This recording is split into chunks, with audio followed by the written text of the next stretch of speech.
तो ये उनका कहना वर्जन बिल्कुल गलत है कि हमें ज्ञान नहीं था, अलग है, और ये इनका संविदा कर्मियों का अलग है। इसलिए ये कहना बिल्कुल असत्य है कि उनके पास उनको फोर्स किया जा रहा है। मध्यांचल विद्युत वितरण निगम को लेकर लगातार कई महीनों से चर्चाओं में है, कभी निजीकरण को लेकर के तो कभी संविदा कर्मियों को निकाले जाने को लेकर के। अब मध्यांचल मुख्यालय पर संविदा कर्मी प्रदर्शन कर रहे हैं, सत्याग्रह कर रहे हैं। उनका साफ तौर पर कहना है कि 6000 लोगों को निकाल दिया गया, ना तो उनका बकाया भुगतान किया गया। हमारे साथ बातचीत करने के लिए MBBNL के डायरेक्टर विकास चंद्रा सर हैं, बात करेंगे। सर, मध्यांचल के मुख्यालय पर प्रदर्शन कर रहे हैं संविदा कर्मी, उनका कहना है कि उन्हें एकदम से निकाल दिया गया, ना तो कोई पिछला बकाया जो भुगतान था वो भी नहीं किया गया। क्या कहेंगे इन तमाम आरोपों को? ये संविदा कर्मियों का वर्जन बिल्कुल गलत है। उन सभी को मार्च तक का भुगतान कर दिया गया है, कुछ जगह अप्रैल का भुगतान किया जा रहा है।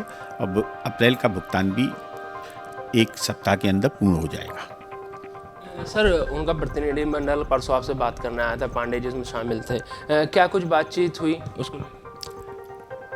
हमारे यहाँ आवश्यकता के अनुसार सारे कर्मचारी रखे जाते हैं, और आवश्यकता से अधिक कर्मचारी थे, उनको जो जितनी आवश्यकता की उसी के अनुरूप सारे कर्मचारी रखे गए हैं। बाकी सबको जो आवश्यकता ना होने के कारण इसलिए कार्य पर आने के लिए मना किया गया है। उनका कहना है कि हमें निकाला गया था तो कम से कम 1 महीने पहले कोई नोटिस दे दिए होते। 55 वर्ष की आयु का हवाला दे करके अचानक से हटा दिया गया है। कोई नोटिस होता तो हम लोग अगला काम देख लियो। 55 वर्ष का हर एक LOI में प्रोविज़न है कि 55 वर्ष के ऊपर के संविदा कर्मी को नहीं रखा जाएगा, इसीलिए उनको कार्य पे नहीं रखा जा रहा है। उनको सबको अपने आयु पूर्ण होने की ज्ञान खुद ही होता है। तो ये उनका कहना वर्जन बिल्कुल गलत है कि हमें ज्ञान नहीं था। उनको मालूम था कि 55 वर्ष हम पूर्ण कब हो रहे हैं, और इसलिए 55 वर्ष पूर्ण होने पे उनको हटा दिया गया है। एक और उनका आरोप है कि हमारा जो कर्मचारियों का था वो लेबर का अनुबंध था, लेकिन हमसे लाइनमैन के कार्य कराए गए और उपकेंद्र परिचालन के कार्य कराए गए। इन आरोपों को कैसे देखते हैं, क्या कहेंगे इनको लेकर? हमारा जो अनुबंध है वो स्किल्ड और अनस्किल्ड के अनुरूप है। स्किल्ड का मतलब जो लाइनमैन, और उनके लिए उनका उसी हिसाब से उनका इंश्योरेंस किया जाता है। जोखिम के उनका इंश्योरेंस है जो 10 लाख रुपए का, वो है आज की डेट में। ये समय समय पे बदलता रहता है, पर आज की डेट में 10 वर्ष का है। इसलिए ये कहना बिल्कुल असत्य है कि उनको ज्ञान नहीं था। सर, एक और आखिरी सवाल है, वेतन भुगतान में भेदभाव का भी उन्होंने आरोप लगाया। उन्होंने कहा कि जो सैनिक कल्याण निगम से आ रहे थे उनकी तनख्वाह अलग थी। उनकी तनख्वाह बताएं तो 30,000 उनकी तनख्वाह थी, और हम लोग जो थे हमारी 13,000 तनख्वाह थी। इनको कैसे देखते? इस पे सैनिक कल्याण का जो वो है वो अलग है, और ये इनका संविदा कर्मियों का अलग है। संविदा कर्मियों का जो श्रम विभाग से होता है उसके अनुसार पेमेंट किया जाता है, जबकि जो सैनिक कल्याण वाले हैं उनका सैनिक कल्याण के अनुसार किया जाता है।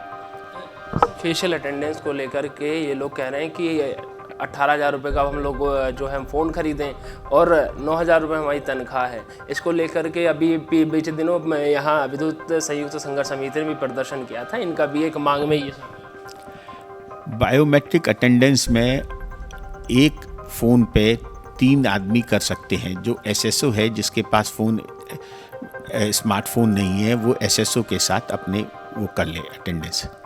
इसलिए ये कहना बिल्कुल असत्य है कि उनके पास उनको फोर्स किया जा रहा है खरीदने के लिए। नहीं, ऐसा नहीं है।